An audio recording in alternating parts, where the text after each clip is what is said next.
La Motte-du-Caire est une commune française, située dans le département des Alpes de Haute-Provence, en région Provence-Alpes-Côte d'Azur. Ses habitants sont les Mottois. La commune est située aux confins des Alpes de Haute-Provence, à 25 km au nord-est de Sisteron, sur un terrain ondulé. Le lac de Seignon et deux sources s'y trouvent, une source sulfureuse et la source de la Bélide. Le territoire se situe en limité des Baronnies orientales, sur des formations calcaires provençales du Jurassique supérieur et du Crétacé inférieur, roches sédimentaires issues d'un ancien océan alpin, entre trois formations géologiques majeures des Alpes. La nappe de Digne à l'est, au niveau du lobe de Valavoir, il s'agit d'une nappe de charriage, c'est-à-dire d'une dalle épaisse de près de 5000 mètres qui s'est déplacée vers le sud-ouest durant l'Oligocène et la fin de la formation des Alpes. Les lobes, ou écailles, correspondent à la bordure découpée à l'ouest de la nappe. La faille de la Durance au sud-ouest, dans la vallée. Lors de la glaciation de Ris, la commune est presque entièrement recouverte par le glacier de la Durance, seuls les sommets, dont ceux de la montagne et de Jalinier, dépassant. Lors de la glaciation de Wurm, le glacier avance beaucoup moins loin, aux limites de la commune avec Melvé, à l'ouest. La Motte-du-Caire se nomme en vivaro-alpin, la Motte-Adier-you-Caire, dans la norme classique, et la Mouto-du-Caïr, dans la norme mistralienne. Le nom du village, tel qu'il apparaît pour la première fois dans les textes en 1168, la Motte, fait référence à une colline, ou une construction au sommet d'une colline. La référence au village voisin, le Caire, est officialisée en 1988. Histoire.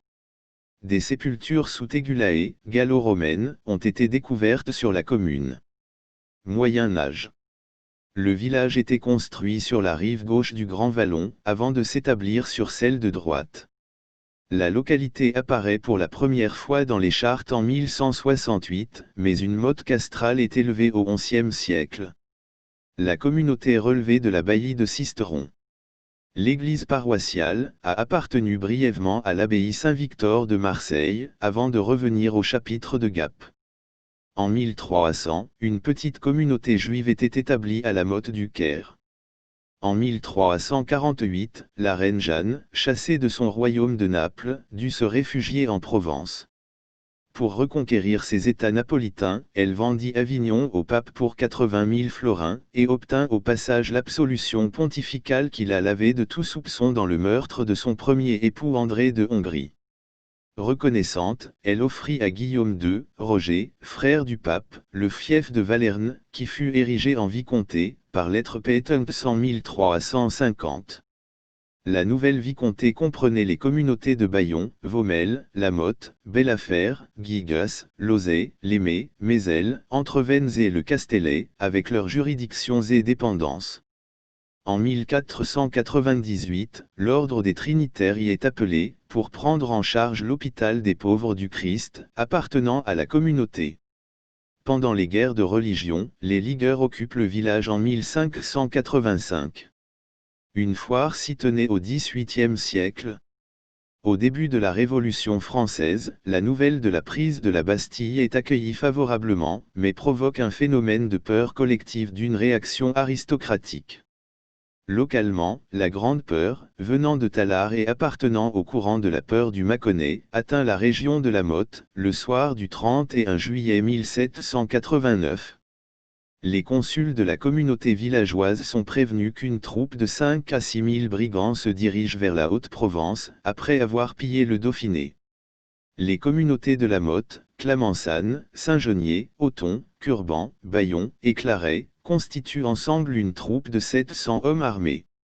Elles mettent le marquis-duc de Beaujeu à sa tête, qui décide de se porter au-devant du danger, en allant surveiller les bacs sur la Durance.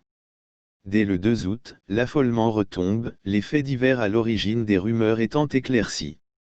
Mais un changement important a eu lieu, les communautés se sont armées, organisées pour se défendre et défendre leurs voisins. Un sentiment de solidarité est né à l'intérieur des communautés et entre communautés voisines, et les consuls décident de maintenir les gardes nationales. Aussitôt la peur retombée, les autorités recommandent toutefois de désarmer les ouvriers et les paysans sans terre, pour ne conserver que les propriétaires dans les gardes nationales.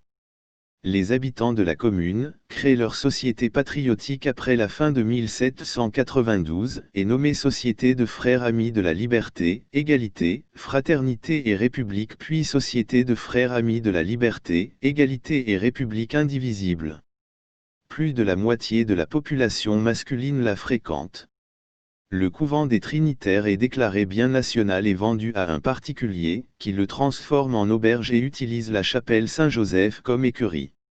Époque contemporaine. Le coup d'État du 2 décembre 1851, commis par Louis-Napoléon Bonaparte contre la Deuxième République, provoque un soulèvement armé dans les Basses-Alpes, en défense de la Constitution. Après l'échec de l'insurrection, une sévère répression poursuit ceux qui se sont levés pour défendre la République. 7 habitants de la Motte du Caire sont traduits devant la commission mixte, la peine la plus courante étant la déportation en Algérie. Comme de nombreuses communes du département, la Motte du Caire se soucie d'instruction primaire. Bien avant les lois Jules Ferry, en 1863, elle compte déjà une école de garçons et une autre de filles, bien que la loi Fallou, 1851, n'impose l'ouverture d'une école de filles qu'aux communes de plus de 800 habitants. En juin 1940, quand l'Italie déclare la guerre à la France, les habitants de Saint-Paul-sur-Rubaille, qui vivent entre la ligne Maginot et la frontière, sont évacués et relogés dans un premier temps à la Motte du Caire, avant d'être transportés en Lozère. Jusqu'au milieu du XXe siècle, la vigne était cultivée dans la commune, uniquement pour l'autoconsommation. Cette culture, qui s'était maintenue dans l'entre-deux-guerres mondiales, malgré la crise phylloxérique, a depuis été abandonnée. Lieux et monuments remarquables. Église de la Motte du Caire. Le monument aux morts est orné de statues de pleureurs en bronze. Le château de la Bastille-Neuve est du XIXe siècle, propriété privée. Dans la Grand-Rue, se trouve une maison dont l'encadrement de porte, arc en accolade à double gorge, surmonté d'une fenêtre à accolade également, date de la fin du Moyen Âge. La gendarmerie était autrefois installée dans une maison seigneuriale de ville, de la seconde moitié du XVIIIe siècle, avec portail immense à fronton ouvrant sur une petite cour. La porte d'entrée, d'aspect monumental, et cintrée, est ornée de moulurations, de style Louis XV. Le rocher qui parle à la Motte du Caire.